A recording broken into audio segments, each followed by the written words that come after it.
Hello बच्चों, GP के last class में हम लोगों ने देखा टीएन पे डिपेंडेंट जो भी प्रॉब्लम्स है वो प्रॉब्लम्स हमने देखा कि एन टर्म पे कि n t n equal to a r to the power n minus one पे जो क्वेश्चन था उसको देखा। और जो नंबर पे था कि जो थ्री नंबर्स एज दी सम और एज दी प्रोडक्ट लिए जाते हैं उस पे जो था डिपेंडेंट, उन क्वेश्चंस को भी हम लोगों ने देखा है।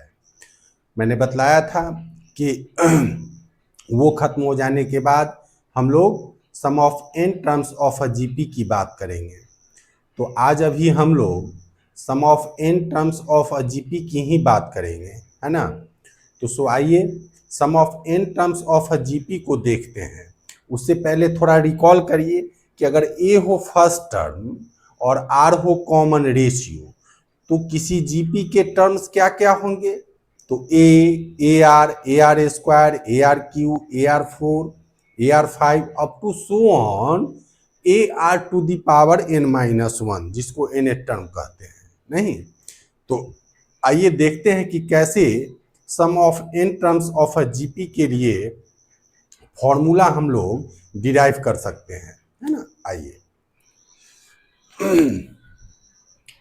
तो एक क्वेश्चन बनाएंगे, कहेंगे कि फाइंड द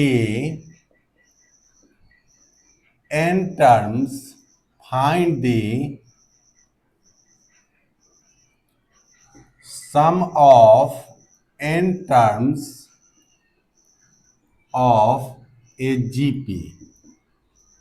तो फिर इसमें भी कि इसके सॉल्यूशन में कुछ तो पता नहीं है हमको, तो सब चीज तो मानना ही पड़ेगा कि फर्स्ट टर्म ए है, कॉमन रेशियो आर है, total number of terms n है और sum of n terms S n है। तो मानेंगे हम कि let a be the first term comma r be the CR आर मतलब common ratio and S n is the sum of n terms. तो देन कि एस एन इक्वल टू यही क्या हो जाएगा, तो a plus a r plus a r square plus a r cube plus up to so on plus ये कहाँ तक जाएगा, ये जाएगा a r to the power n minus one तक। नहीं, इससे एक पहले वाला और क्या हो जाएगा, a r to the power n minus two हो जाएगा। अब मान लीजिए कि इसको हम इक्वेशन फर्स्ट मान लेते हैं और बोथ दी साइड्स हम आर से, स्मॉल आर से ही, दैट इज कॉमन रेशियो से ही इसके एलएचएस में भी और आरएचएस में भी मल्टीप्लाई कर देते हैं। तो अगर हम मल्टीप्लाई करेंगे तो ये हो जाएगा आर एस एन और इक्वल टू, यहां अब ये क्या हो जाएगा, ए आर हो जाएगा। और हम देख पा रहे हैं कि जो सेकेंड टर्म है वो ए आर है, मतलब preceding the first term, preceding the first term जो है या फर्स्ट टर्म का के आगे का जो टर्म है वो क्या है, ए आर है जस्ट। तो हम आर से यहां मल्टीप्लाई करते हैं और लेकिन इसको एक टर्म ये छोड़ कर लिखेंगे। तो आर से मल्टीप्लाई किए तो ए आर हुआ, लेकिन एक टर्म ये छोड़ के ए आर हम यहां लिख देंगे। अब ए आर में हम आर से मल्टीप्लाई करेंगे तो ए आर स्क्वायर मिलेगा, फिर इसमें हम आर से मल्टीप्लाई करेंगे तो ये ए आर क्यू मिलेगा, फिर अप टू सो ऑन इस तरह से हम मल्टीप्लाई करेंगे। तो इसमें मल्टीप्लाई करेंगे तो ये a r to the power n minus one हो जाएगा। A r to the power n minus two में, a r to the power n minus two में आप मल्टीप्लाई करिएगा आर से, तो a r to the power n minus two अब plus one, इस पर जो पावर वन है तो a r to the power n minus one हो जाएगा, हो जाएगा। तो वही बात समझिए। और यहां जब कीजिएगा तो ये क्या हो जाएगा कि a r to the power n हो जाएगा। इसको इक्वेशन 2 मान लीजिए। सक्सीवली इसको हम इक्वेशन 1 में से इक्वेशन 2 को सब्ट्रैक्ट कर देते हैं।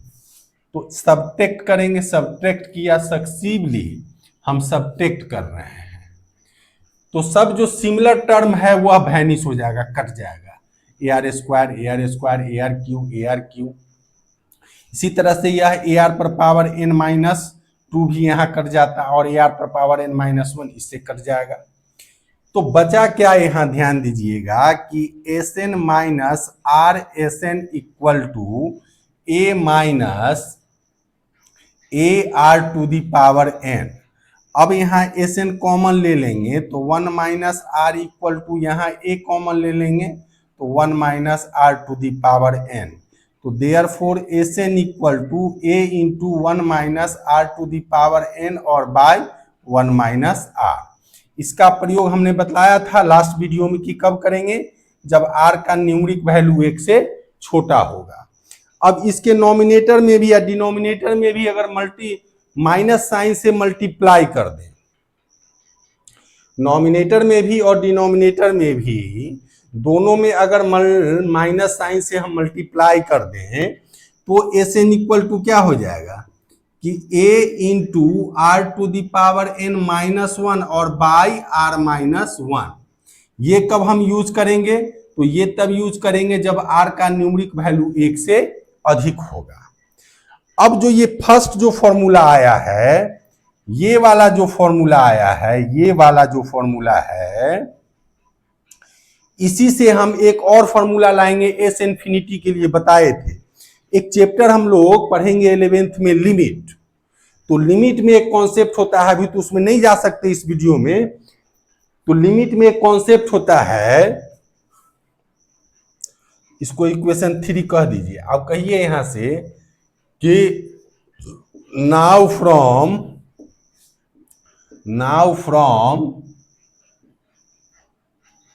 इक्वेशन 3 कि since n tends to infinity, इसको टेंस टू बोलते हैं। ये जो सिंबल है, ये जो सिंबल है, ये तो सिंबल तो है एरो का। सिंबल किस चीज का है, ये एरो का। लेकिन इसका मीनिंग क्या होता है ना, मीनिंग होता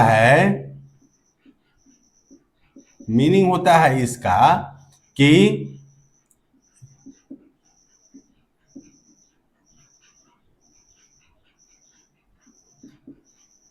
टेंड्स टू, या अप्रोचेज टू भी बोलते हैं इसको, टेंड्स टू।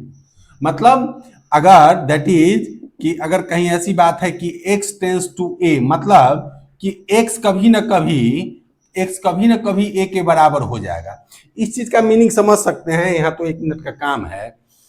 जैसे मान लीजिए कि इंडिया और पाकिस्तान का मैच हो रहा है, नहीं तो मान लीजिए कि पाकिस्तान अगर 240 रन्स किया है, तो कमेंट्री तो सुनते हैं हम लोग सब कुछ, तो देखते हैं ना क्या कहता है कि the team India is leading और अप्रोचेज टू कितना, तो 243, है ना। तो वही उसका मीनिंग है, वहीं से लीजिए, समझिए उसको। लिमिट का ऐसे भी मतलब क्या होता है, बाउंड्री, सीमा, that is something fixed there. तो if n tends to infinity, then एक ये थ्योरी होती है कि anything to the power n tends to 0, that is r to the power n tends to 0। इसलिए ले रहे हैं कि यहां r पर पावर n हमको लेना है ना। अगर हम कहे होते कि x टेंस टू इंफिनिटी, तो x to the power n tends to 0। तो now from equation 3, now from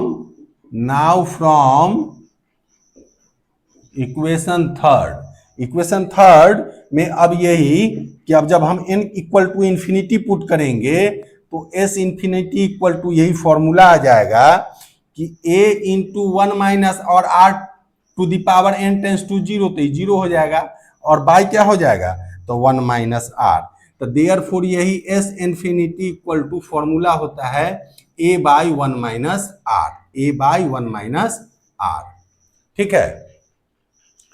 जैसे एक एग्जाम्पल हम समझ सकते हैं कि जैसे है, मान लीजिए सपोज करिए कि दो का स्क्वायर, 2 का क्यू, 2 पर power 4 up to so on infinity तक हो, है ना, अप टू सोन इन्फिनिटी तक हो ना।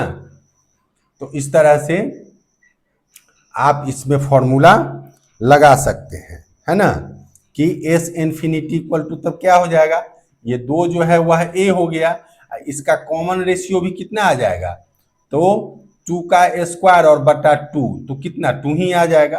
तो s infinity equal to formula डाल दीजिएगा, तो एस इन्फिनिटी इक्वल टू क्या हो जाएगा कि ए बटा 1 माइनस आर, ए बटा 1 माइनस आर, तो ए है कितना 2 आ बटा 1 माइनस 2, तो 2 और बटा -1 तो इक्वल -2, ठीक है, ये हो जाएगा इस तरह की बात। तो ये बात समझ में आई होगी आप लोगों को, उम्मीद करता हूं कि ये बात समझ में आई होगी। अब इसी पर जो है सो कुछ प्रॉब्लम देख लेते हैं हम लोग, कि जीपी पे कुछ प्रॉब्लम देख लीजिए, एक दो, है ना, एक दो चार प्रॉब्लम देखते हैं कि सम ऑफ जीपी के क्वेश्चंस को कैसे हम अप्रोच करेंगे, है ना। इसको हम बोर्ड को साफ करते हैं, फिर क्वेश्चन लेते हैं हम लोग कि कैसे हम लोग क्वेश्चन जो है लेंगे, है ना।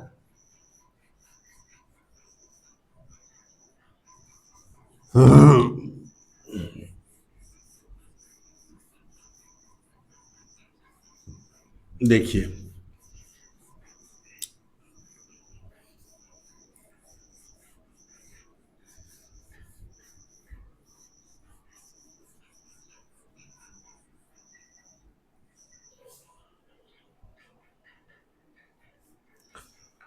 अब देखिए कुछ क्वेश्चन देखते हैं बुक से। देखिए क्वेश्चन कि जैसे सम के लिए देखिए, हाँ,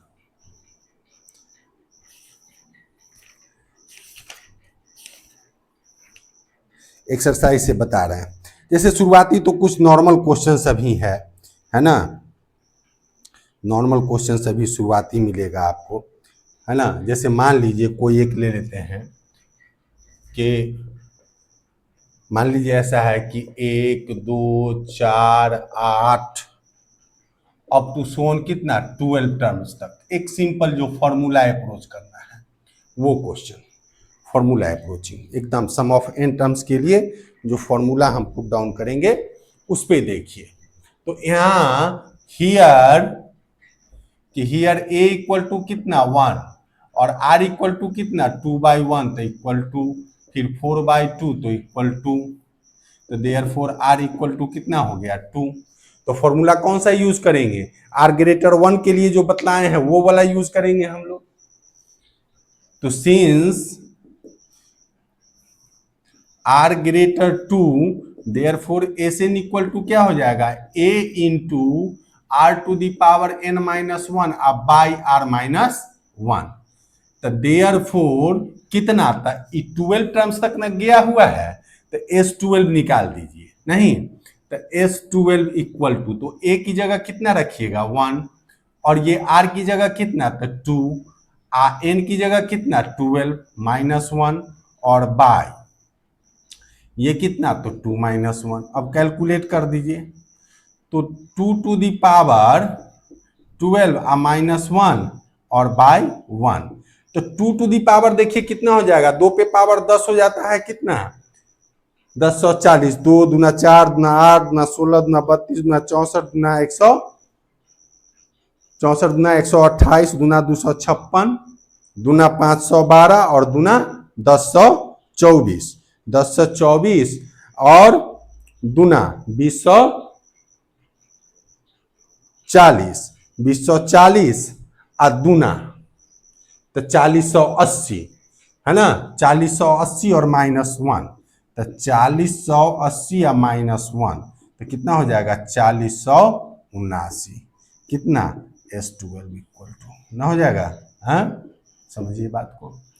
अब इसी तरह से लेंगे प्रॉब्लम सब, कोई खास नहीं, बस फॉर्मूला पे आपको पुट डाउन करना है, डाटा दिया रहेगा पुट डाउन करना है फॉर्मूला पे। अब जैसे कोई मान लीजिए